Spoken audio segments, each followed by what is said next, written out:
Dada. Sa bahay na lang. Magte-thank you ka lang. Thank you. Dito ka tumingin. Dada, thank you.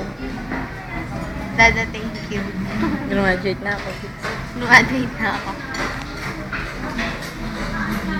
Top 5 ako.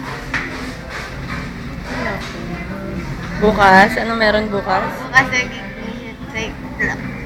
Recognition? Recognition na. Recognition namin. At sa hapon. At sa hapon, grand ball namin. Anong binili nyo? Saka? Anong ginawa mo sa buhok mo? Nirelax ko po. Oo. Ano sasabihin mo kay Dada? Thank you. Thank you saan? Sa magpaka-aral. At? At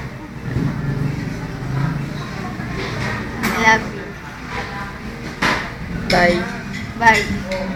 See you. Ingat ka. See you. Ingat. Puno-puno ka ng damdamin, no?